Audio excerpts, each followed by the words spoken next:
Welcome to the League of Women Voters Candidates Forum for the candidates for Colorado State Senate District 15 and State District, House District 49 and 41. I'm Karen Wagner, a member of the League and the moderator for tonight's forum. The League of Women Voters is a nonpartisan organization, meaning that the League does not endorse candidates or support political parties. Our Larimer County League includes many men, as do our leagues throughout the country. The League does lend its support to policy issues and ballot issues, but only after extensive study at the federal, state, and local level. One of the prime activities of the League is voter service for the purpose of registering voters, educating voters, and increasing voter turnout. Candidate forums like tonight's have long been a staple of the League's voter service efforts. In just a minute, the candidates will have a chance to introduce themselves, but first some ground rules for the audience and for the candidates. For the audience, please hand your written questions to the ushers. There are often too many questions to ask in a few short 90 minutes. However, we will try to ask all questions that are pertinent to the work of the State House while avoiding duplicate questions. In the interest of fairness, we ask that the audience refrain from any form of verbal support or non-support, including applause. Please silence your cell phones during the forum. The candidates will each have 1.5 minutes to introduce themselves and state their reasons for running.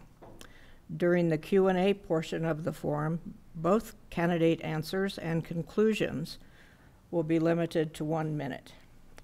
Candidates should be mindful of the timers throughout the forum, and those have been explained. And when you hear the beep, don't say another word. I'd rather not cut you off. And when we get started here, we'll start with Ms. Buck on the end and move left to right with a different candidate starting each round. I know this sounds really simple, but please stop me if I mix up the rotation, and we'll get back on track. So starting with Ms. Buck for Senate District 49. Excuse me, House District, I'm already... No worries at all. Keep me honest, and I will also turn off my mic, as each of you should after you finish answering. So please start with your introduction, if you would. Well, I want to thank the League of Women Voters for putting this on tonight. My name is Perry Buck, and I have been honored and humbled to represent House District 49, a position that I've held for the last 6 years. I am a proud 33rd generation Weld County kid. My background consists of running small businesses, banking, economic development for Governor Owens in the northeast area of Colorado. I'm a former elected 2 terms to the Weld County Council and have served on many nonprofit boards. In the last 6 years, I've been fortunate to carry bipartisan pieces of legislation that has passed the House and the Senate. And just for a few, I'll share, since I have time, I think. Expand telehealth throughout the state of Colorado. That passed both the House and the Senate 100%.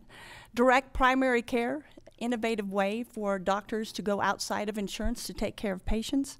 Medical licensure compacts, that's where an agreement between several states and doctors, instead of waiting 6 months, can go across borders, and it helps in the rural areas mostly. We have outstanding doctors in Colorado, and it gives an opportunity to serve, work in other states.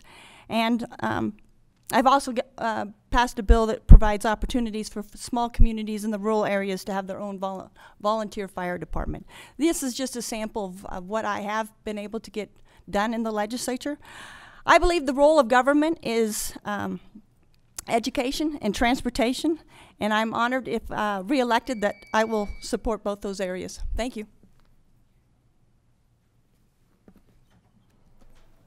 Conor?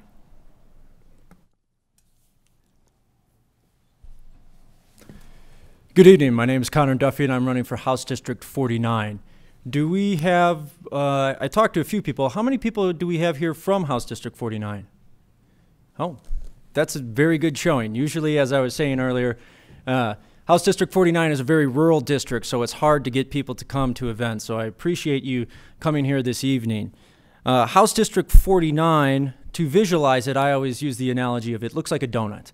So if you look at Larimer County and then you take out the 2 House districts in Fort Collins and the 1 House district in Loveland, everything else around there is House District 49. To make it more confusing, we also bring in part of Weld County, which is the municipality of Windsor. So our district has some urban areas, but it is also very, very rural. I'm running for House District 49 because I believe and I know that we have a collective set of values, a common thread in House District 49, and I believe that that voice needs to be represented in Denver. I believe that we are better than the labels of conservative or liberal. We're smarter than the bumper stickers that we put on our cars, and we can achieve more than partisan politics. I'm running for House District 49 because as of late, I would say in the last 4 or 5 years, we see how we are stretched to the political ends of our spectrum. I plan to be bipartisan. Vote for me, hopefully, for House District 49. Thank you very much.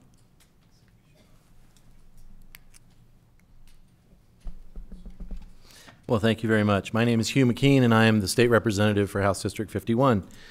It's been a while since I've sat up here. I started this particular journey sitting up here as a city councilor in Loveland for 7 years, and got to learn how to work with people like my esteemed opponent here, Joan. It's good to see you, and actually how to get along with people. You know, I actually think that one of the biggest things that we talk about and probably fail at the most is really listening to each other and getting things done for the betterment of our communities. Last year, the very first bill that was presented in the House and the Senate, the very first bill that was signed by the governor was my bill.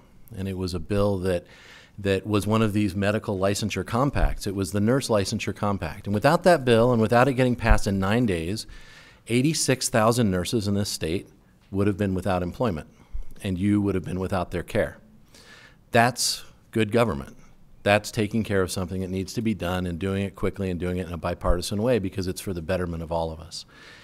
You know, it's kind of what I've done, and I've got to tell you, it's such an honor to be the state representative for my community, for Loveland, that it's hard to put in a tight box everything that this means. It is truly one of the ways that I have lived my life of service and being in service to all of you as a public servant and not a politician. So I'm ready to answer your questions. Thank you for being here. Good evening, and thank you to the League for hosting this, and certainly for all of you to take the time to come out and be with us tonight. As my friend and colleague, let's say, mentioned, I was on the Loveland City Council since from 2009 to 2017, so that's 2 terms, 8 years. In that time, I focused primarily, among other things, along with economic development and downtown redevelopment, 3 areas of particular interest were housing and affordable workforce housing. And I was served 6 of my 8 years on the Loveland Housing Authority Board. I was also very active in transportation, serving on the North Front Range Metropolitan Planning Organization, which receives federal funds. It's a regional organization. We've focused a lot on air quality, multimodal transportation, as was the mission of the organization, as well as working with others, including on the North I-25 Electeds Coalition, which I was a co-founder, to get going with the needed expansion on I-25 to make it safe and to keep our air clean. And I also served on the Colorado Municipal League Policy Legislative Committee and represented the city in all 3 areas. Thank you. Hi there, and thank you so much for being here. I'm honored and humbled to be here, and I've had the opportunity to meet many, if not most of you in this room. So thank you so much for being here. I hope you have some great questions for us tonight. My name's Rebecca Cranston. I'm running for Senate District 15 here in Larimer County, and I actually decided to run at the end of 2016 when I became a foster parent. And around that same time, we also had a pretty monumental election. I don't know if you guys remember that happening, but it was a pretty big deal at the time, 2016. And as I was having a 14-year-old, at-risk youth come and live with me in my home, it became really difficult to have these conversations with her, to explain to her why we have gotten to be so divided, why it's gotten to be so toxic and so ugly. And I decided to run for office. I believe that we have so much more that unites us than that divides us, and we don't have those voices in government. We don't have those leaders in government right now, and it's really important to me that we bring that. So the issues that I care most about are, first of all, at the doors, when I talk to folks, 2 out of 3 people I talk to talk about how our healthcare system is literally serving nobody in our whole state, let alone in the rural districts where people struggle not only with rising premiums, but also with access issues. I care about education as the greatest equalizer. I care about funding our public schools. And I, as an economist by training, my background, actually, I have an MBA from Georgetown University, and I've worked a lot in public health organizations with huge budgets. I hope to earn your vote and prove that our budgets are moral documents. Thank you. Good evening. My name is Rob Woodward. And if you've listened to the radio stations the last couple of days, you might think that I'm a lying, cheating, greedy son of a bitch. I'm not sure if I'm allowed to say that on, but if you have out-of-state money that's coming into a district, coming out of D.C. to fund a $150,000 radio campaign, a smear campaign using dark money, that's not the way we do things here in Larimer County. Larimer County voters are too smart to believe what they hear on the radio. So let me tell you who I actually am. A lot of you know who I am because I've worked with you for so long. I've sat in these seats on the Planning Commission for a number of years. Let me give you a little bit of history about myself so that you know who I really am. So by the way, some of those claims that you'll hear on the radio say that I mistreated my employees or that I somehow forced them to vote the way that I wanted them to vote. If you have any questions about that, in the back row, wave your hand. One of my employees is here, and I can give you the names of the people who sat in that very meeting. It's lies that are coming across on the radio. There's also lies about the unwillingness to pay contractors. If you work for me, you'll know that if you lie, cheat, steal, or break the rules, you will not continue to work for me. So when my primary opponent found that one of my campaign team had broken the rules and violated the ethics, I went to a local attorney, and he agreed with me. So I fired that person. Thanks. By the way, I believe in all the ground rules that you received. We mentioned the fact that there would be no personal attacks, and what you just had to say, Mr. Woodward, sounded a little bit like a personal attack. So we really want to know more about you, and we heard a lot about a campaign against you. So I think that's unfortunate. So let's try to refrain from that. So we heard a little bit about all of you, but not a lot about your backgrounds and what you've done to get here, unless you've been in politics for a few years. So what community activities or nonprofit work have you been involved in over the last several years, in addition to serving as an elected official? Mr. Duffy, start with you. Thank you. Well, I have not been an elected official prior. Hopefully in November I will. Community service-wise, speaking, former Peace Corps volunteer in Mali, West Africa. My family has lived all over the world. I have 20-plus years in the energy industry here in Colorado, Venezuela, Texas, multiple cities. Also been a long supporter and participant in Big Brothers Big Sisters. I'm very proud of that. I think that's a great program. I encourage everybody to get involved. Thank you very much. Mr. McKean? Well, thank you very much. So I did not just come out of the womb and run for city council. I actually got here and about 25 years ago and started volunteering at our kids' school. I think that's where most of us start, is just reading to kids. The great advantage of that is I got to read to my son and my daughter's first, second, third, and fourth grade classes twice a week. So I got to know all of them, and I got to know all of their friends. And I also got to know our schools really well. I also volunteer with the United States Coast Guard Auxiliary. Believe it or not, we have Coast Guard in Colorado. And believe it or not, they teach almost all of your boating safety classes, and we relicense merchant mariners right here in Colorado. Beyond that, I was also on the New Vision Charter School board when it began. And if you ever want an in-depth experience at how school finance works, there's a great place to go. Well, I made my career largely in the nonprofit sector.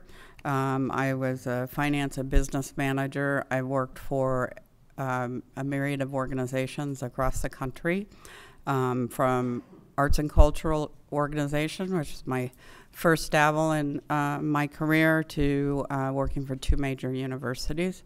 I worked for specific institutes or colleges. The first college was really related to public education at the university level. The other back east at Cornell was with an environmental institute that worked on everything from trash to water to air quality. I mean, and it was really great to work with such fine people. I moved to Colorado in 2005. I was working for a nonprofit at that time. Moved to here in 94, Loveland in 2005. Thank you. Well, I barely graduated high school, which I realize is not an accomplishment, but I was actually a homeless kid when I was a teenager. And the reason why I share that is because I do think that informs the choices that I've made in my career since then. I was able to get my degree from Fort Lewis College in economics, and then I was able to actually get a full ride scholarship to Georgetown University, where I earned my MBA. And after that, I worked in consulting, solving large government problems for places like the Department of Labor for George Washington University. And then after that, I decided that it wasn't quite doing it for me. So I started an organization in foster care reform, and I started to learn about trauma and how it affects folks. And so from there, I went to directing a healthcare nonprofit here in northern Colorado that serves the northeasternmost 8 counties, providing healthcare wraparound services and mental health services to some of the hardest to reach folks in our community.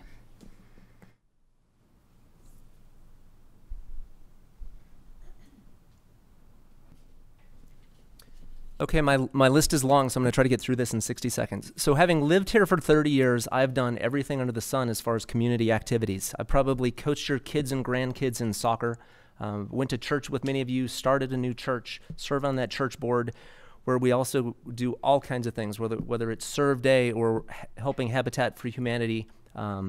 We are out in the community every day.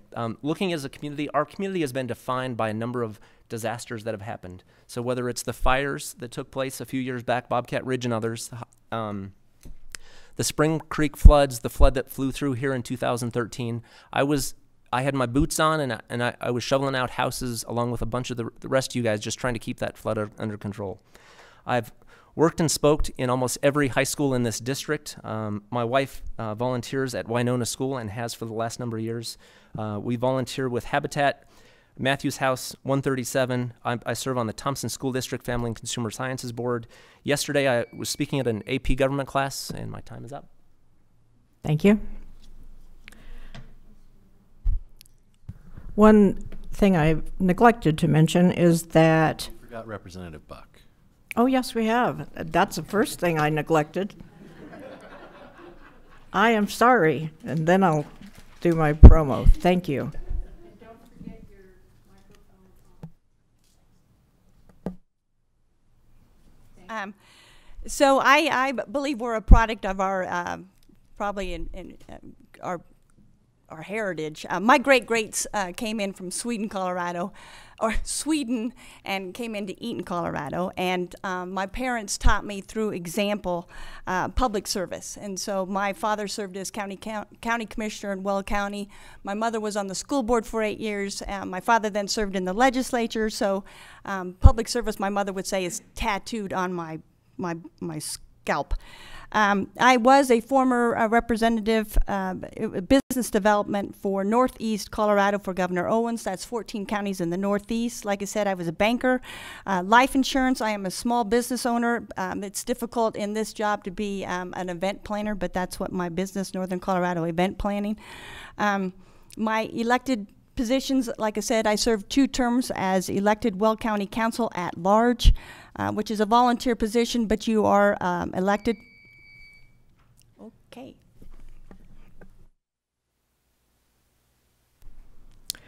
Thank you. Sorry for the interruption.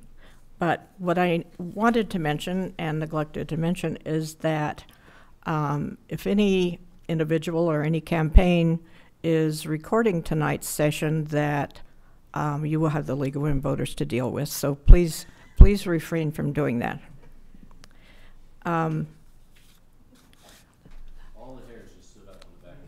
Did it? Is it you? Oh, okay. All right, we will start with Mr. McKean. And if elected, what are your 3 priorities in order of importance and why? Well, thank you. It's interesting. I was telling somebody recently that this job is probably the most interesting job I've ever had. I've been a general contractor for years, and you put stuff together. This is putting stuff together, and it's kind of remarkable. So one of the very first bills I'll carry this next year is the sunset review of the Medical Practices Act. You guys may not know this, but your doctors and your nurses and other people, but especially your doctors, have a system by which they review each other. And they make sure that anything that happens within the field of medical practice, they review, they look at things that went right, things that went wrong. And that is a discussion that's protected under state law. And so we'll be going through the sunset review of that. So we'll be trying to get that renewed in the way that it is currently.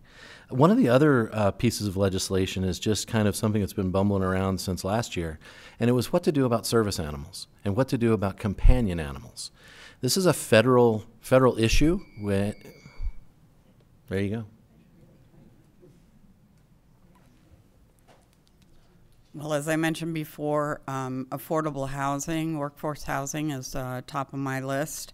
In our housing prices in Loveland, which House District 51 largely represents, are pretty astronomical, as most of the state. We've been a kind of a drive to qualify community in the past. We are no longer a drive to qualify community. And for those of you, that's to be able to afford to live. You drive further, spend your money on your gas in increments rather than a rent or a house payment you can't pay or can't meet.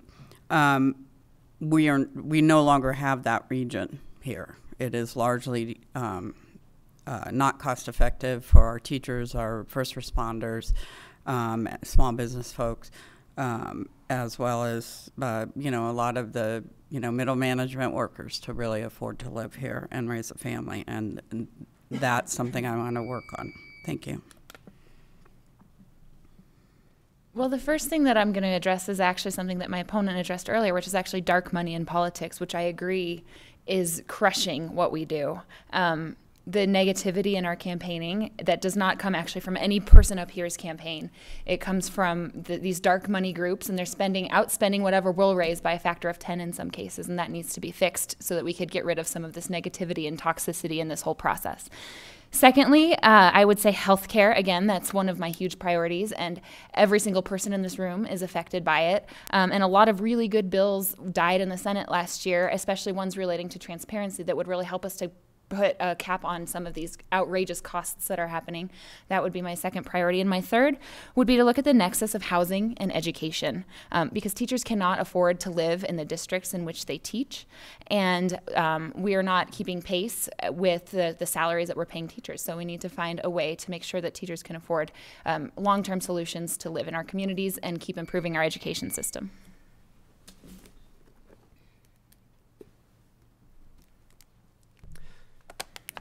Well, I'm glad my opponent opposes dark money, and I hope that my opponent will condemn the dark money that's supporting her campaign.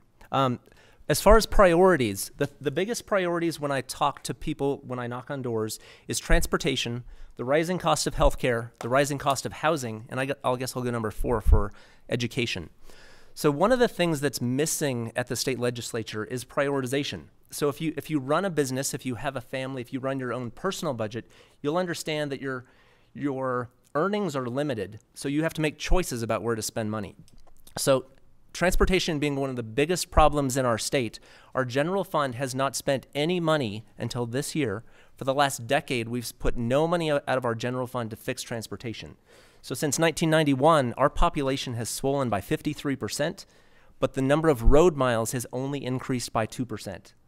So we need to make a priority by spending money where we need to spend the money. And that's controlling the rising costs of healthcare through transparency, innovation. Thank you.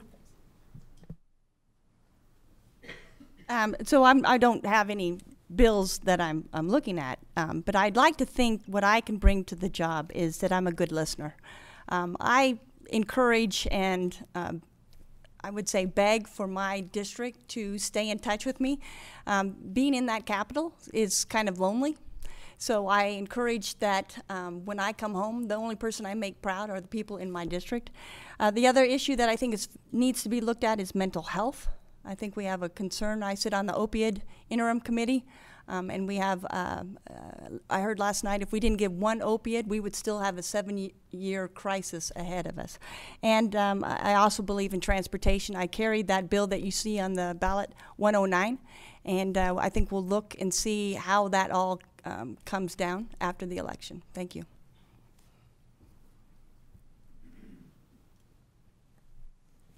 Well, actually, what I would like to do is introduce a bill that actually passed the House in 2017. It pertains to our Tabor calculation. I support Tabor in general. The way that we calculate Tabor can be adjusted per the law. This bill was introduced by Republicans. It got bipartisan support. It passed the House, and it failed in the Senate. I'd like to reintroduce that bill. It was House Bill, I think, 1187. That bill is something that I think myself, as a middle-of-the-road Democrat, can get behind. I think a lot of Democrats and Republicans can come together, put that in, and use Tabor to benefit the people in Colorado better than it is right now.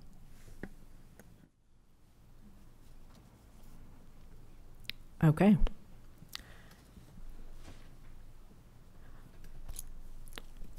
What do you think is the proper role for outside interest groups in Colorado politics and Colorado elections? Ms. Shaffer?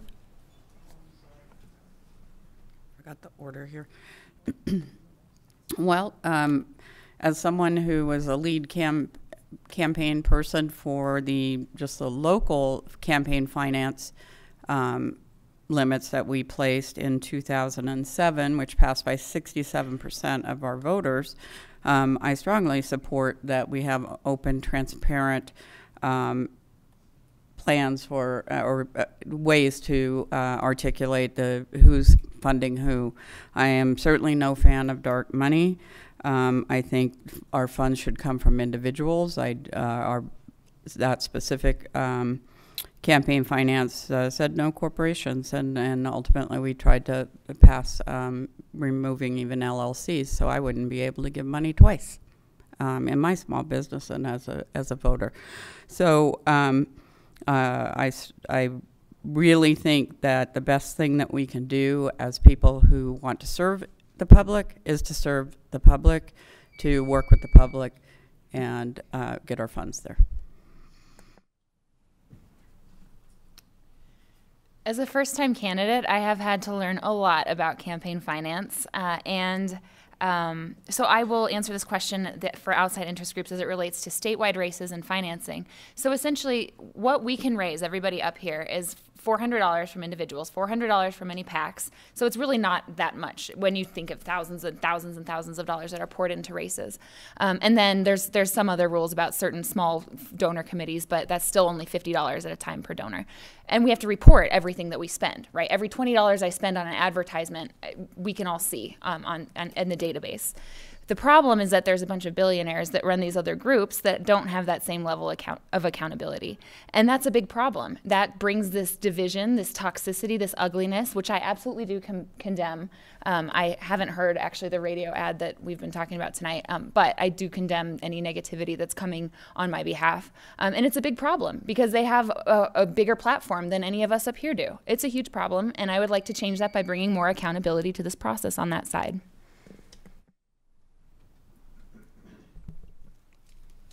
So the beauty of our current system is that we have transparency for individuals. So we all know who's supporting, as far as individuals, the people who are standing up in front of you. It's the outside interest groups, the money that comes in from out of state into these PACs that begins to be the problem. So I think that the answer is truly transparency.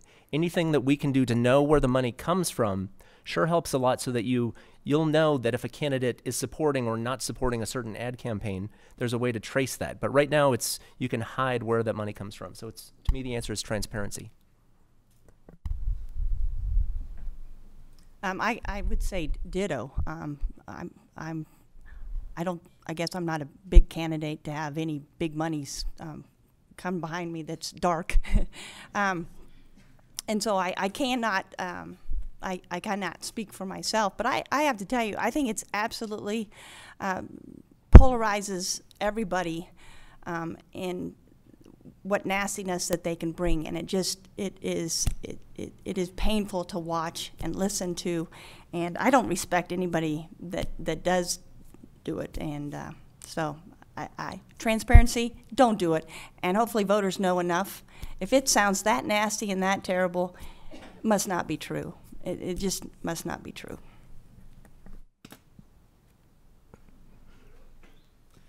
Well, I would suggest turning off the TV. Quite honestly, everything that you see on the TV, a lot of these political ads, that's the very thing that is pushing us to the outer edges of the political spectrum. It makes us talk past each other. It makes us have to run dirtier and dirtier campaigns. I believe the people in House District 49 are smarter than that. Like I said, we are better than the bumper stickers, slogans on our cars. So as far as in the State House, sorry to be the bearer of bad news, but I don't think that there is much that the State House can do about this. That's a federal issue. It's decided at the Supreme Court, actually. And they're going to come in from outside in all different races on both sides of the political spectrum. So my suggestion is turn off the TV. It would be nice if we could be more civil. I don't think there's a lot more to say than what you've heard from other people. And thank you to my opponent, to Joan. I was asked to leave a meeting the other day at which I was simply an interested party wanting to listen to what was being discussed. Went, sat down, was asked to leave because my motives were questioned, but truly no real desire to know what I was doing there, how I intended to do my job as a state representative. That's what we're lacking, is civility. And Sue, I haven't quite gotten through the book Dark Money yet. I've only had it for 2 years, but I'm still grinding away at it, sitting on the shelf of my office. But it truly is wouldn't this conversation be far different if the voices were not voices of negativity, but rather positive elements of those candidates? Wouldn't this conversation be completely different then? And wouldn't we say everybody should have a voice as long as it's a positive voice and it's for the betterment of our communities? Civility. Thank you. That goes right into this next question submitted by the audience, which is, in this time of incivility, if elected, what would you do specifically to find common ground and bring people together? Ms. Cranston? That's what my entire platform rests on, is the idea. And frankly, I believe that we need better gender parity in our among our elected officials, because I think women are really excel at finding that common ground and at being able to talk to folks. But look, that's my training. My training is in things like motivational interviewing, which is, as a social worker, as somebody who managed a team of social workers to get to the bottom of why people are, say, using opioids or any sort of thing like that. We have to be able to talk to people and ask them the right questions to get to their values, because really there's so much that tells us that we disagree on everything, but I believe that as Americans, we actually have so many more values in common, and it's on us to find those values and to find solutions that are actually addressing those values. I believe we have more in common, and that we can reach across the aisle, and that party doesn't even matter.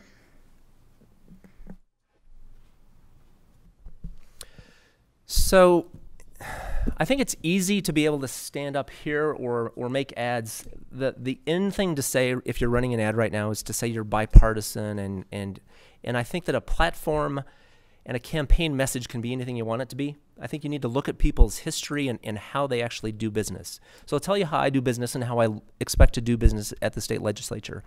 I've already reached across the aisle to a bunch of Democrats who I can work with on a number of different issues. I'm gonna call them by name because they're great people that I look forward to working with. Senators John Kafalis and Nancy Todd, Representatives Jenny Arndt, Tracy Kraft Tharp, and Pete Lee. Those are 5 people on the other side of the aisle that I can work with to get things done. So that is what collaboration looks like. Is you don't just say things, you actually start working there. My experience as a business person, we have gotten. If I start with my business, I started that when I was young and have been able to bring together and build a business that survives because I bring great people together and help them grow. Thanks.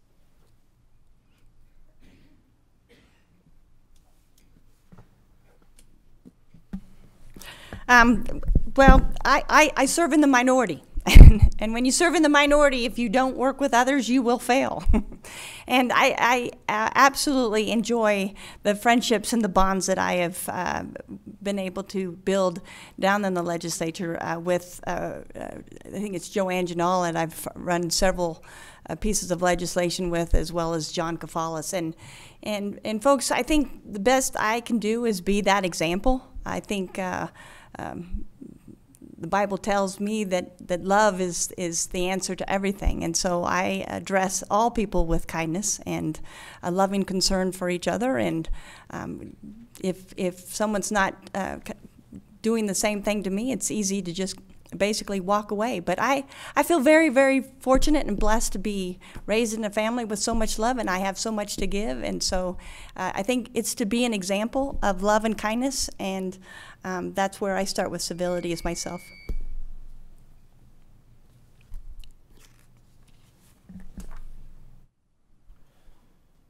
Well, I think it's okay to have some conflict, you know. We have major differences, but that doesn't mean that we have to be uncivil about it. Perry and I can have differences about different bills, how people have voted, so on and so forth. But when we start digging into people's backgrounds and throwing mud and taking things outside of what is acceptable to be talked about in politics, that's where we start to see everybody drift to their tribal corners. I think going forward for all candidates, one of the best things that we can do is just go off the record. Leave the personal stuff aside. Go off of people's record, and that's all you need to do. That's how we can be more civil. So everything Perry Buck just said about herself is absolutely true.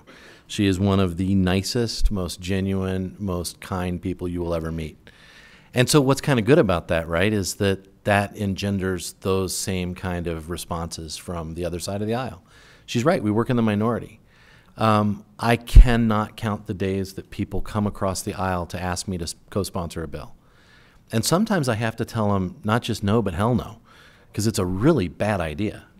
You know, we had one a year ago that was to allow county commissioners to sit on nonprofit boards and to vote the spending of the money they appropriate as county commissioners. I believe that's the definition of a conflict of interest. And so I said not just no, but hell no. It's a terrible idea. But the fact is, it was said with respect, It was a conversation that led to other conversations down the road. Be a genuinely good person, and genuinely good things will follow you. Having served on the Loveland City Council, which is a nonpartisan environment, I took that role very seriously. I wouldn't have it any other way, and I wish everybody who went into higher office actually had an opportunity to experience what that's about, because it's about serving you. We're all called constituents, but it's about serving you. It's about serving the people of our community. And the best way that I found to work with that and to be good at it was to listen first, and to listen deeply to people. Probe their interests and what their background thinking is. Do that politely. Take it in. Place that information with yours and what you're thinking as a public servant, and I really do consider it public service. And share that you don't know something, and be fair about it. As you know, there are two propositions on the state ballot for funding transportation, each in a different manner. Proposition 109 and 110. Do you support one or both of those proposals? Please explain why, and if you know what will happen if both pass, then please explain that too, because everybody wants to know. Mr. Woodward? So one of the reasons I decided to step up and run for Senate is because I saw a legislature who was doing nothing to solve our road issue. So they've sort of stole my thunder here, because they're actually going to finally fix our damn roads. Now, these two approaches are very different. Prop 109 takes current money, part of the $30 billion that we already have at the State House, and says, hey, legislators, you guys figure out how to use your money that we've already given you and spend that on fixing our roads. And it uses a bond to get that done. Prop 110, on the other hand, says, you know what, legislature, you don't have to make any decisions. You don't have to prioritize anything. We're just going to raise a bunch of more new money and grow government some more. So I'm in favor of Proposition 109 to fix our damn roads. I think it's appropriately named, and it's something that our legislature should have done a long time ago.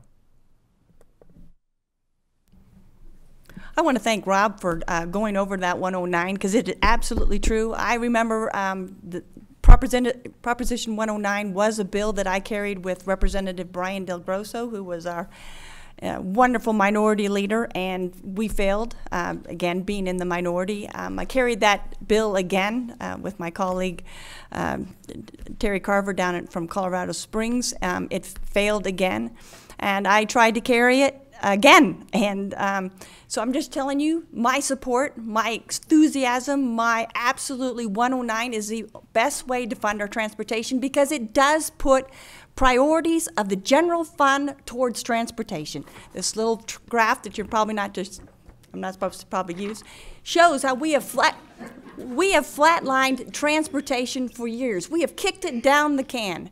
And now to ask for a tax increase, I think, is absolutely wrong.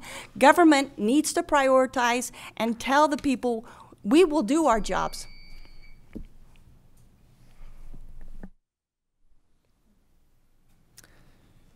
Well, for the record, I do not support Proposition 109. Vote no on 109. The reason for that is, although it sounds good, it leaves a $1.7 billion gap in the state budget. Everybody's got a wish list in the State House and in the State Senate, and we got to prioritize. And you know what's going to end up happening? Your schools are going to get cut. Elderly care is going to get cut. And guess what else? Health care for everybody will be cut. 110, on the other hand, actually pays for roads. Let's stop putting things on the credit card and do our responsibility and pay for the roads that we drive on. Well, thank you for that lead-in, because guess what? We've already done this. This is Transbonds 1, folks. This is what built T-Rex. It's what built the Berthoud bypass. It's what built the faster lanes on the north side of Denver. We have already shown that we can not only do this within the current revenues, but that we can pay our bonds off and then take on a new project. How many of you pay any attention to Fort Collins? Anybody here? I do. Fort Collins rolls out a sales tax initiative every few years, and then they do what they say they're going to do. Son of a gun. Because that's exactly what we did with the bonding. We rolled out what these bonds would pay for in Trans Bonds 1, and then we paid them off. That's our job. Believe it or not, government actually did its job. And so now we're being presented with another round of that, which is actually not just a better way of doing this, but it is probably the best way of doing it. When we at the state legislature do have issues with prioritization, this one says, you know what, you've done it once, do it again, show us you can do it twice, same way.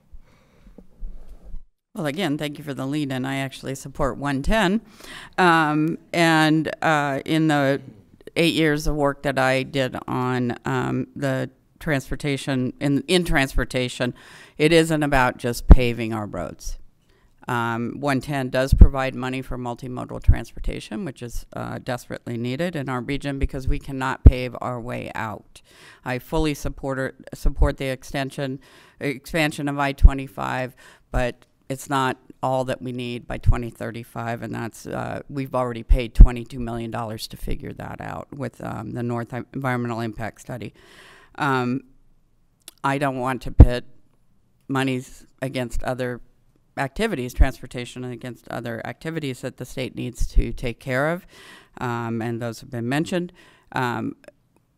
We do have to realize and remember that we haven't raised the gas tax in this country since 1994, and we've made more efficient cars. It's a ratchet. Well, first of all, regardless of whichever one passes, we need to get ours up here in northern Colorado because we have not been prioritized up here. Everything's between Denver and Colorado Springs, or I-70 corridor, so we need to get ours up here. But to directly answer the question, I support 110, and the reason is because as an economist, I believe that we need to pay as we go. And I believe that, first of all, 109, it has about $5 billion worth of debt that we are obligated to.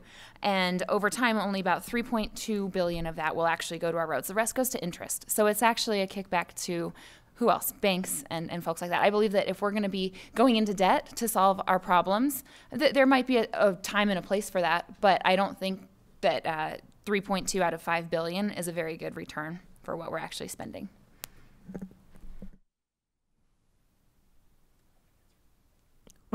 Excuse me. Thank you. Thank you. No, I didn't fall asleep, but okay. The next question is concerning Amendment 73. Amendment 73 will ask voters to increase funding for pre-K through 12 grades via increased income taxes on higher earners and corporations while setting property tax rates at 7%. Do you support Amendment 73? Why or why not? I think this is Mr. Duffy. Oh. I'm so sorry. Okay, take it away.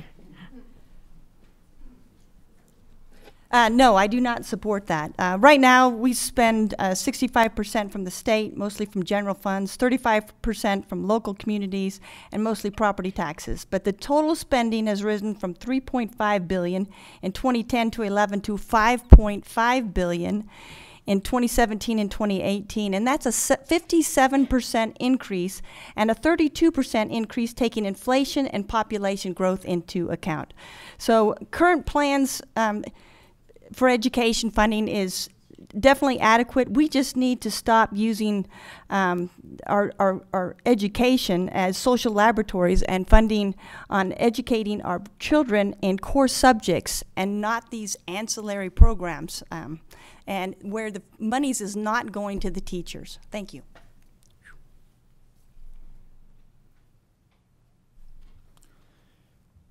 I support 73, Amendment 73. Please vote yes on 73.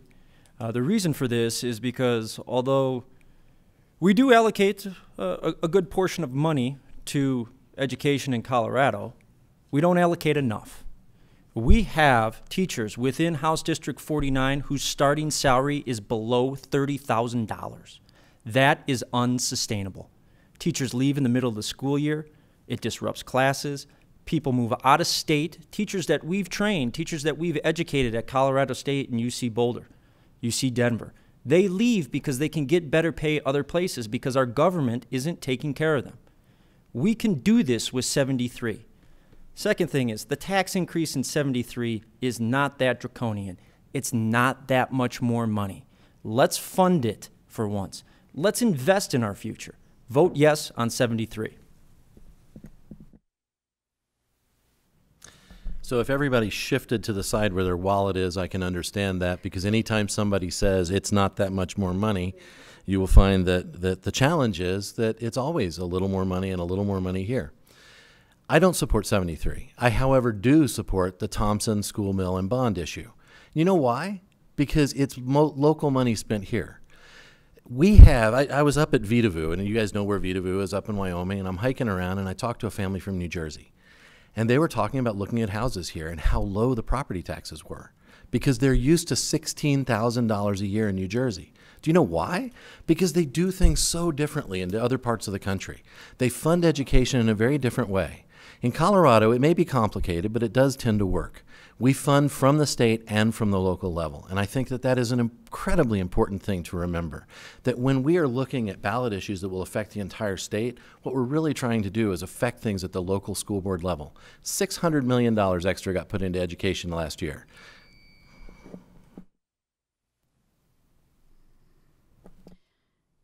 I support 73, particularly the effort of the citizens to take the initiative to put it on the ballot.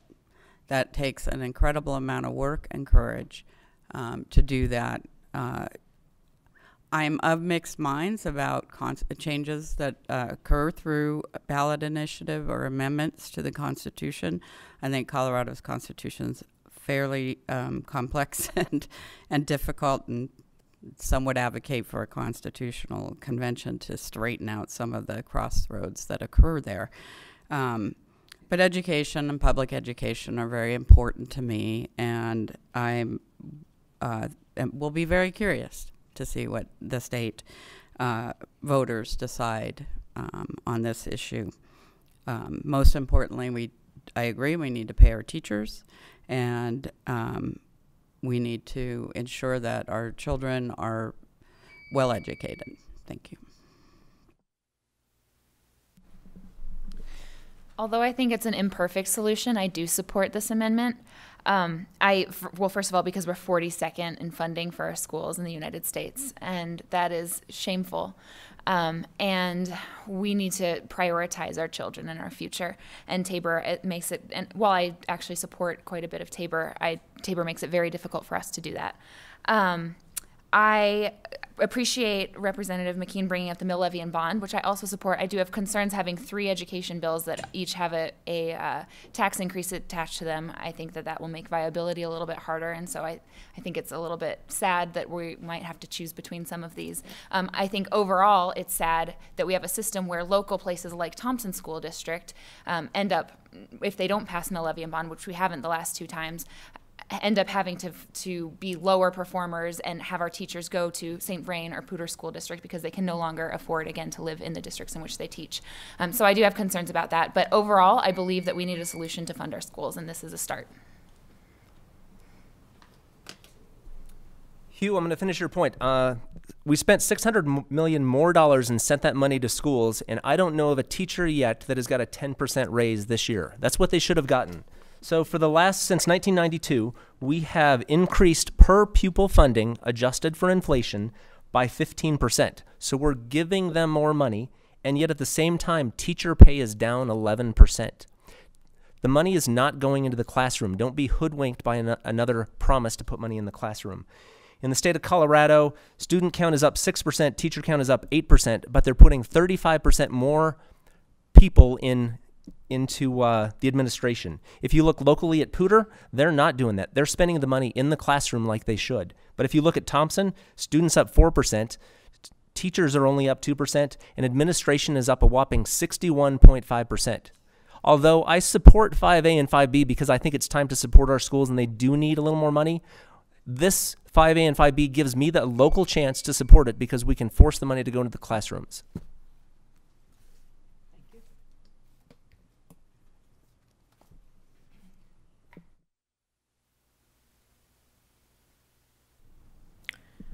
So,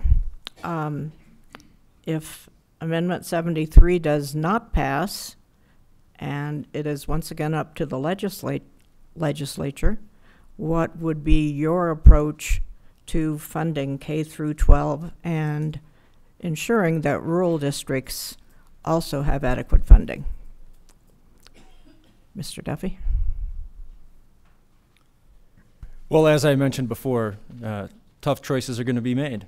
They're going to have to be made. It's going to have to be hammered out. Regrettably, teacher pay, schools are going to get the short end of the stick again.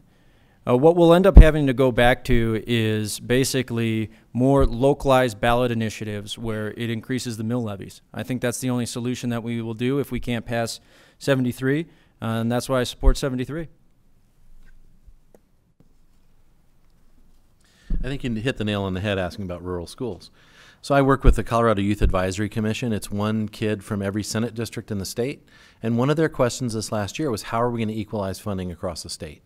And it was actually a really good question because it got to the core of some of our very, very complicated state funding formulas, but it also gets to, what are you trying to buy? Are you trying to buy equal funding? Or are you trying to give people equal access to education? And we agreed in the end to technology. We are in this cusp of what education is going to look like in the next 20 years. And I will tell you right now that some of those budget discussions that we're going to hear are going to be, how do we fund what we do already know we will fund underneath the school funding formula? That's not in question. What is in question is, when we have dollars that we can prioritize, where do they come from? And I'll tell you where they come from. We're going to probably be spending less on hepatitis C coverage under Medicaid. It'll come from other funds where we are no longer continuing programs. It will come from making priorities.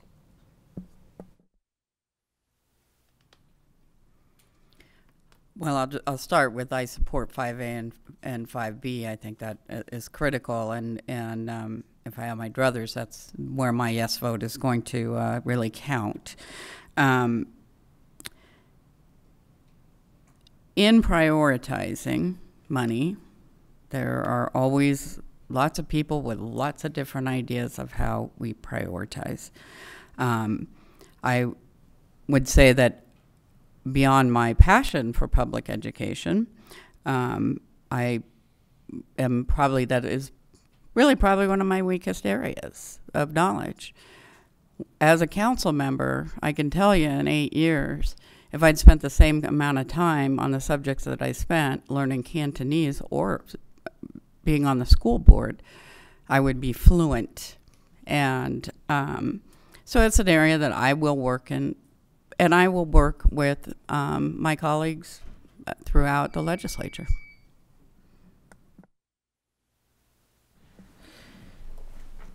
Well, the problem is that we have experienced in the past 5 years record growth. Everybody knows that. Our housing prices have increased like crazy. In Thompson School District, the average cost of rent is about $12.50. In Poudre School District, is about $13.50, and that's about 10% higher than it was 4 years ago, right? So the problem is that as our costs have gone up in this inflationary period, we haven't been able to keep up the pace. And I get that we're funding our schools to the formula, but the formula is not adequate to keep pace with our growth. And the reason for that is Tabor. And so while I believe that we should not, as legislators, have the ability to raise indiscriminately taxes for people, I don't believe that we have that right to do that. However, what Tabor actually does that holds us back is it makes it so that when we are growing, we're not able to harness that growth. So we're not actually able to bring the dollars that should be coming in and put them to keep pace with that 10% growth in our housing costs, and that's a big problem. So that's what we need to fix. So thanks for the second bite of the apple at this one, because I don't think I said the words. I do not support Amendment 73. It is a business killer.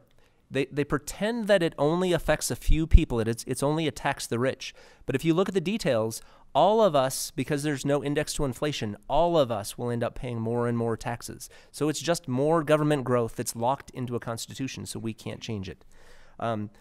If it doesn't pass, we need to continue to prioritize our kids, and we need to prioritize putting money in the classroom and money in teachers' pockets. It's not about growing administration. So at a state level, we can certainly do our part. There's formulas and funding. At a local level, we need to hold our school districts accountable and say, put the money in the classroom and help the kids. Stop spending it on administration. So I'm very proud of what we did get accomplished at the state level, and it's not to say that we won't do more, but let me just go over the numbers. $270 million added to the base for per pupil individualized revenue. $150 million for the budget stabilization, which was the negative factor, which we call the BS factor, the budget stabilization. $30 million for rural schools, $35 million for school safety, $4 million for e-care in kindergarten, $225 million to shore up PIRA, which I think is just absolutely wrong to ask the taxpayers to pony up on a PIRA that just all heads needed to roll, if you ask me. That is not right. But right now, teachers should be able to expect an 8 to 10% increase in salary. 8 to 10% increase in salary. That, for them to be not making more is absolutely not right. So I absolutely believe in that. Also, Gallagher needs to be tweaked, and we're doing an interim study now. Thank you.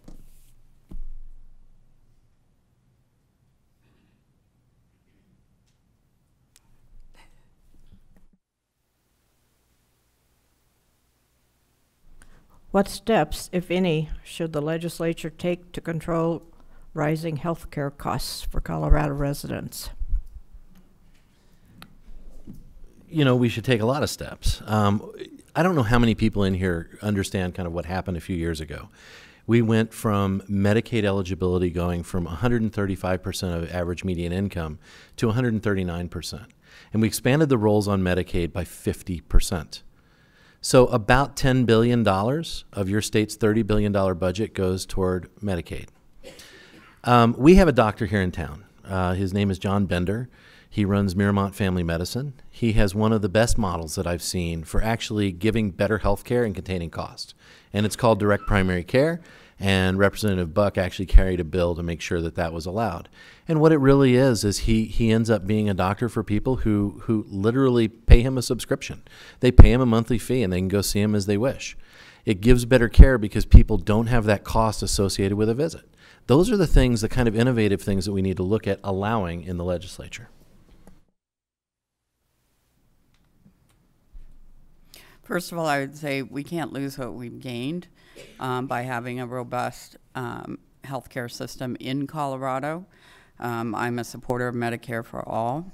I was, at one point in my life, an insurance agent and worked in the healthcare arena. I know that for the person I worked for, he had a $250,000 book of clients annually. He had 2.5 full-time people, 2.5, and the majority of our time was spent on claims. So we were chasing claims for our clients. On the other side, we are up against all of the variety of insurance agents or insurance companies who had their people stopping those claims. The overhead with insurance companies is around 25%. I've never bought insurance that wasn't increasing at a 12% average. Well, first of all, I think we need folks in office with the courage to stand up to big pharma and big insurance lobbies. I saw that from personal experience. When I was the director at the Northern Colorado Health Network, we would testify on bills at the Capitol. And it was always folks that were providers going up against these big lobbies. And it was David and Goliath. And it's the most inefficient way to deliver healthcare. And secondly, also when I was the director at NCAP, we were in the position of becoming Medicaid providers for mental health services. And I went through the process of going through probably about a year and a half's worth of forms and processes and having folks come and inspect from DORA and from other other big government organizations. And they ultimately, we decided that as a smaller provider, it wasn't we would have to add so many people to our staff just in order to process these claims and what it would become, that we couldn't do it as a smaller organization. So the overhead was just astronomical, and it's making it so that small niche solutions became impossible.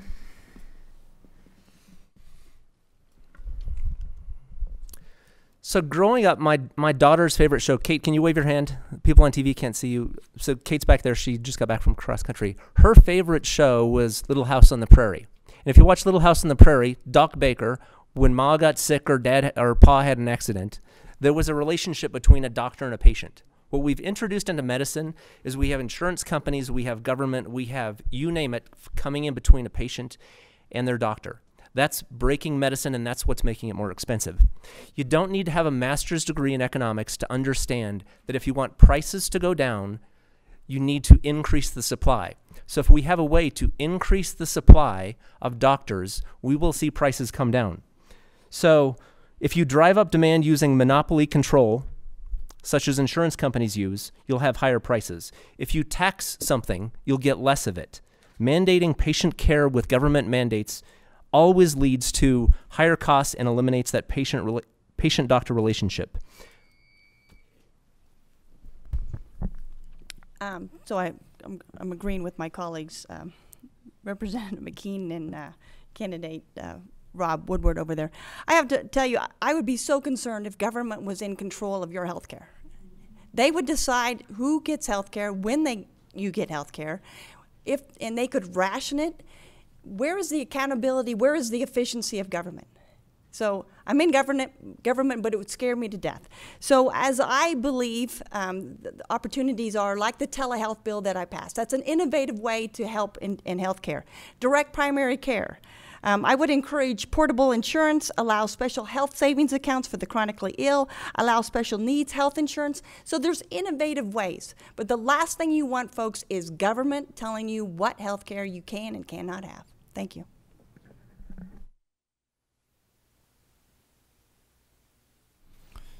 Well, healthcare is a very, very big and complex issue with multiple levels. I think one of the things that we could focus on in the next legislative session is, as you've mentioned, Medicaid rolls did increase with the expansion of the Affordable Care Act. One of the things where it's had some shortcomings is doctor reimbursements. So although we've increased the roles of people who are getting good health care and being able to see primary doctors, those primary doctors aren't getting reimbursed in an efficient manner. I think the state can play a better role, and we can introduce bills to do that. Those doctors no longer want to see patients because they're not getting repaid. That's something that kind of that can be fixed. I hope that can be fixed. And the reason for that is because if we can get people to see their primary doctors more than going to the emergency room, we can reduce those costs, as you mentioned in the question.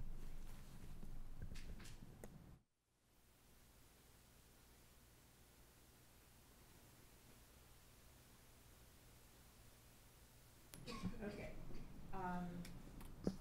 I would answer it again if you really want. I don't. I know you're perfectly capable. The public will vote on Proposition 112, which is for setbacks for oil and gas to be increased for 2,500 feet from occupied structures, water sources, and vulnerable areas. Do you support Proposition 112, or do you think that the legislature might actually figure this out? Great question. Thank you. I think it would be great if the legislature figured this out, but having dealt with some oil and gas issues locally while on council, sometimes a larger body has a hard time. That said, and my previous comment about amending the Constitution for issues is, I'm a little skeptical of that. Again, the citizens have spoken. It takes a lot to get the signatures to get a ballot amendment like that onto the ballot. And so supportive of it being on the ballot and the question getting further discussion. I think our discussion on the issue of oil and gas is not in depth enough, too divided, and we need to all breathe deep and pay attention. Well, first of all, what happened in Johnstown, excuse me, should never happen again. We need greater accountability for oil and gas. That said, I would like to see an economic impact study. I have talked to, I'm endorsed by several of the unions, pipe fitters, various, kind of blue collar unions in both northern Colorado and throughout the state. And I do have some concerns as to whether or not this is too fast of a transition from where we're at to where we would ultimately like to be, which is a place that we have, clean, well, obviously we want to preserve clean air, water, and land, but and ultimately we want to be moving towards cleaner energy sources. Whether I'm not convinced, without having seen an economic impact study that shows how quickly this would transition folks into unemployment, that this is the right solution.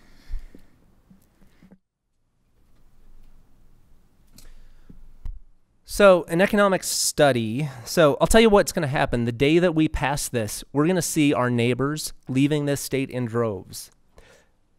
That's what's going to happen. We don't need an economic study to know that we're going to lose 150,000 jobs, billions of dollars to our economy. Your local, whether it's the Ford dealer down the street, he's not going to sell as many cars because those guys are not out buying cars. We're going to send these jobs either to North Dakota or to the Middle East. And not only does this decimate our economy in Colorado, it kills our schools because it takes money that the severance taxes that these oil and gas companies pay goes to fund our schools. So that disappears. I do not want the legislature to figure this out because I think that's where bad things happen. We don't know how to regulate oil and gas. Hickenlooper has appointed the Colorado Oil and Gas Commission. They have professional scientists. He's a Democrat. I'm a Republican. But I think that he's found the right group of people, and they say 500 foot is plenty. Going any further does nothing else. I support all levels of energy. I would love it if you went to the gas station. You could get so much ethanol, you could get so much biofuels, you can get natural gas, whatever. But I support all. I just don't like government picking winners and losers. And right now we have a 1% solar, 9% wind. You cannot compensate that other than at the expense of the taxpayers to subsidize all this new renewable energy. So I can tell you right now, you would lose 43,000 jobs in the state of Colorado in its first year and $258 million of tax revenue. It is a bad idea. It will cripple the legislators' ability to fund K-12 education, transportation projects, and public safety programs. So absolutely do not vote for 112. Thank you. Could you repeat the full question again, please? Okay. The public will vote on Proposition 112, which asks if setbacks for oil and gas operations should be increased to 2,500 feet from occupied structures, water sources, and vulnerable areas. Do you support Proposition 112? Why or why not? And there was a portion in there about the legislature? Or is there a role for the legislature in solving that problem? That's the last part was what I was unclear about. Okay. So the legislators over the past, I think it is 6 years, has had 6 or 7 bills pertaining to setbacks. And most of them have passed the House and they've ended up dying in the Senate in committee. Some of those bills were better than Proposition 112. The problem with it is that our elected officials didn't listen to the people. That's why this is on the ballot this time. Now, we're going to talk about how many jobs you're going to lose here and there or whatever. Again, bumper sticker slogans, right? Turn off the TV and think about it for yourself, right? I personally support 112. I have a portfolio of energy clients in my business right now. They will be affected by this. But the other thing about it is the energy industry is not going away in Colorado. We've had a 650% permit increase in applications in Weld County in the third quarter alone. We have 3 years of wells to drill. Vote yes on 112. Vote no on 112. You know, John Whiteside and I communicate every once in a while. He owns Whiteside's Western Wear. And John will tell you, he's going out of business. This passes, he's not selling fire retardant clothing, and he's not selling steel-toed work boots. And that is a big chunk of what he sells. But I think more importantly, it might go back to the medical question, but education is something we really need on this. The Colorado Oil and Gas Conservation Commission is actually a really effective tool for all of you. There are things called conditions of approval that you can ask for on any permit. So if you feel as a school district that you need more space from a proposed well to the property line of your school, you can ask for it right now, today, this very minute, without 112 as law. I think that's a really important thing to realize, is that the tools are there. You need to know about them and you need to use them. And I think when we deal in the dark and in ignorance of this issue, I think we really fail each other, because what we really need to do is dig in, know what's here right now. Oh, no. It's hard at that one. Right. The countermeasure to 112 is Amendment 74, which is, as you know, an amendment to the state constitution. That would require compensation to property owners for any governmental decisions that affect their property rights and their property values. I'll start with Ms. Cranston and ask her to explain, what do you think the implications will be on local governments, municipalities, counties, should this measure pass? I think that this is one of the most dangerous measures on the ballot, actually. It's the language that is on the ballot is so vague, it's so broad, that anything, say, for example, if there is a person of color that moves in down the street from you, can you make an argument that that might lower your property value and win? That would be absurd, and yet people might be able to make the case and spend weeks, days, months, years in court trying to fight it, and that would cripple us. And the impact on this on our budgets would be crippling to us. So I absolutely unequivocally do not support it. So Amendment 74 is a tricky one. So I believe in property rights, and if the government comes in and takes something from you, then you should be, I mean, it's in law, it's in the Constitution. They need to reimburse you for that. So the reason this proposition has come up is because too often we've seen governments make laws, pass rules that affect someone's property rights, the value of their family farm, and they don't have to do anything about it. It's not simply just the taking it, but it's taking of their rights. I don't think 74 is the answer to the problem, but I think the problem is out there. So I lean no on 74 because I do think it's written by trial lawyers, and I think they will probably do the best out of this whole thing. But I lean a little bit no. I absolutely vote yes on 74, and it's the Colorado Farm Bureau's bill. They were able, or Colorado Farm Bureau's initiative, and they were able to get the signatures for it. And I am absolutely a strong proponent for property rights. There's not one thing that anybody should be able to take away from you without compensation. So it's constitutional. If you are not allowed to extract your rights, your gravel rights, your mineral rights, you should simply be compensated for it. To me, it is absolutely discriminatory to have someone tell you that you don't deserve value for the property rights you own. So I carried this bill probably for the last 4 years. This is unconstitutional if anybody takes a value away from you that you own and that you are not compensated for, period. So thank you. Please support 74.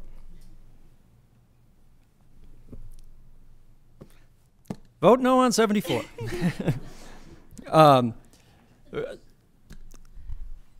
I believe 74, first and foremost, is too vaguely worded to be put into the Constitution. I think on a measure with this scope, we end up having trial lawyers and other people get a lot of scope creep, and it kind of can spiral out of control. So for that reason alone, I would say no. The other thing, as far as your property rights are your property rights. And people aren't talking about that. Where I get a little hang up in there is where it only singles out if government regulation affects your property rights in this amendment. Well, we also have a lot of other things that affect property rights, like oil and gas wells sitting 500 feet from your house, or a gravel pit that's right next to your house. They can affect your property rights as well. So we need to tighten the language in this to make it that it's all-inclusive and not be so vague. For that reason, because it is so vague, I would suggest please vote no on 74. I really, really, really want to say please vote yes on 74. Actually, here's the thing, and it is like a tennis match up here, but Eileen, yes, it is complicated, but the case law is already there. Telluride case about a gravel pit in Telluride that the city would not approve. They had to bond over $20 million to pay the gravel pit owner for his property. That's what this is, truly, is if you say you can't do that, then we've got to compensate you. It's a little bit, I used to sit on the Loveland Open Lands Commission, and we would, purchase a piece of ground that was someone's easement to their house. And then all of a sudden we'd say, no, it's city property, you can't drive on this anymore. And they'd say, hold on, you're restricting me from getting to my home. There are a lot of these little incursions into what we have and what we use, and the rights that we have as homeowners, as mineral rights owners, as all these people. So Eileen, yes, I think there's still more study to be done, but believe it or not, the lawyers have been hashing this one out for a really long time. I do not support Proposition 74. There may be issues that I'm unaware of that I'm willing to study, but I do believe that property owners are generally have all the avenues that they need to protect their rights. There are conflicts between with uses of rights. And certainly we all know about whether or not you only own surface rights or own any of the mineral rights. Most people don't. Rural communities do. I just don't think that this is a well thought out law, and I think it needs a lot more work. But I don't remember any case coming to the Loveland City Council that ultimately somebody didn't get their right to get on their property. Thank you. We're getting close to 8:30, and we have 1 minute for conclusions, and I would ask that your conclusion be ideally related to the discussion that we've had here tonight. And we will reverse the order for the conclusions and start with Mr. Woodward. 1 minute. Hi, tonight I tried to redefine myself so that you don't believe the television ads. What I wanted to explain is that I have a wife and 3 kids who've gone to Loveland High School. I've been part of this community for the last 30 years. I know every aspect of this community. I've hunted, fished, climbed, snowmobiled, you name it. I've been a part of this community. I've stood alongside you in good times and in bad. My opponent and I have been interviewed by a number of people, and I've earned the endorsement and support from a bunch of folks that you guys need to hear about. Endorsements from Larimer County Sheriff Justin Smith, mayors in Fort Collins, Estes Park, Wellington, Johnstown, Berthoud. Some of those are Democrats who think that I do the best job. The Colorado Fraternal Order Police Independent Business, Estes Park Trail Gazette, Colorado Dairy Farmers, Colorado Association of Wheat Growers, Colorado Medical Society. These are groups that can drive down the cost of health care. They're groups that can drive down the cost of housing. They're groups that can solve our transportation crisis. Those folks see that I have the answers to get things done at the state capitol, so I hope I've earned your vote. Once again, thank you so much for being here tonight. I so appreciate the opportunity to be here in front of you to talk about how real-world experience and real-world experience solving large problems at the large government level can be applicable, and how we can actually solve problems that will come out to the folks at an individual level. So I bring that experience. I bring the experience of somebody who's worked in healthcare, for the Department of Labor, for folks who have been impacted by the opioid crisis. I also bring the perspective from a foster parent and somebody who knows how to bring kids up in a way that addresses their trauma and will bring them to academic achievement and on the individual level. And so I'm so appreciative to be here. I'm so appreciative for this opportunity, and I hope to earn your vote. Again, my thanks to the League of Women Voters. This is a really valuable opportunity in our community, and thank you all for coming tonight and sharing your questions. You know, I think you stretched a few of us on some questions, and hopefully you realize that I'm not somebody that has dogmatically embraced any particular idea, and that I have had a great deal of experience working with people from all walks of life in our community, and that has been incredibly valuable and incredibly humbling to do so. As I said earlier, I consider myself a public servant and not a politician, and I look to continue to maintain my open mind and my ability to dig deep to find ways to move forward as our community grows and evolves and changes. Thank you. Well, thank you to the League of Women Voters, to some of the men that are part of the League of Women Voters, so the League of People Voters.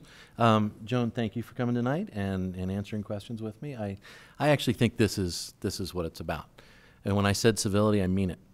It means that you treat each other with respect, you listen to the questions, you listen to the answers, and you really consider them. I've been doing that for 2 years.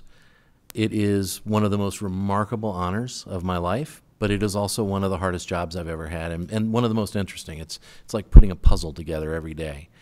But what really I think are the takeaways is, how do we serve our community? How have the things that I've done down there, the $80 million that is coming to Chimney Hollow for the construction of a reservoir that gives Loveland 35 years worth of water, how do we deal with those things at the state level that really come home to all of you? And so thank you for coming out tonight. I would appreciate your consideration. I would love to have your vote. But I really think when we sit up here and talk, you're seeing the best of us. Well, first and foremost, I'd like to say thank you to the League of Women Voters, also everybody here on the panel.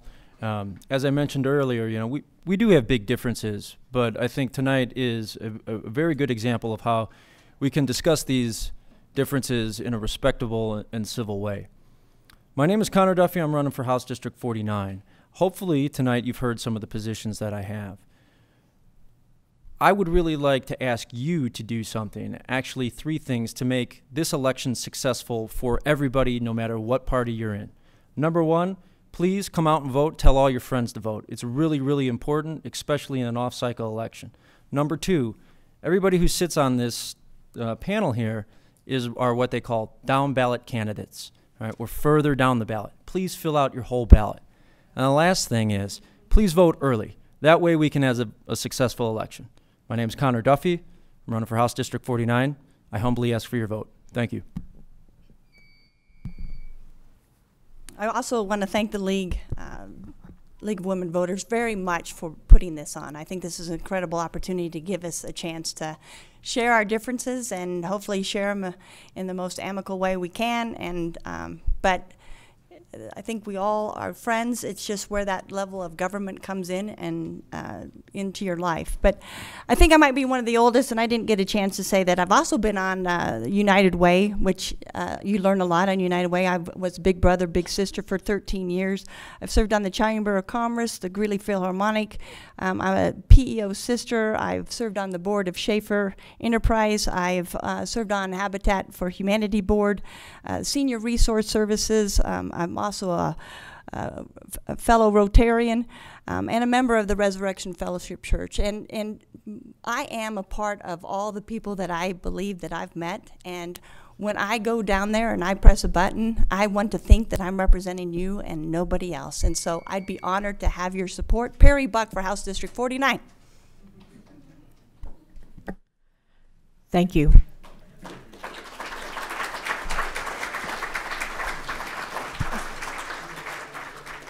You need to be patient for a couple more minutes.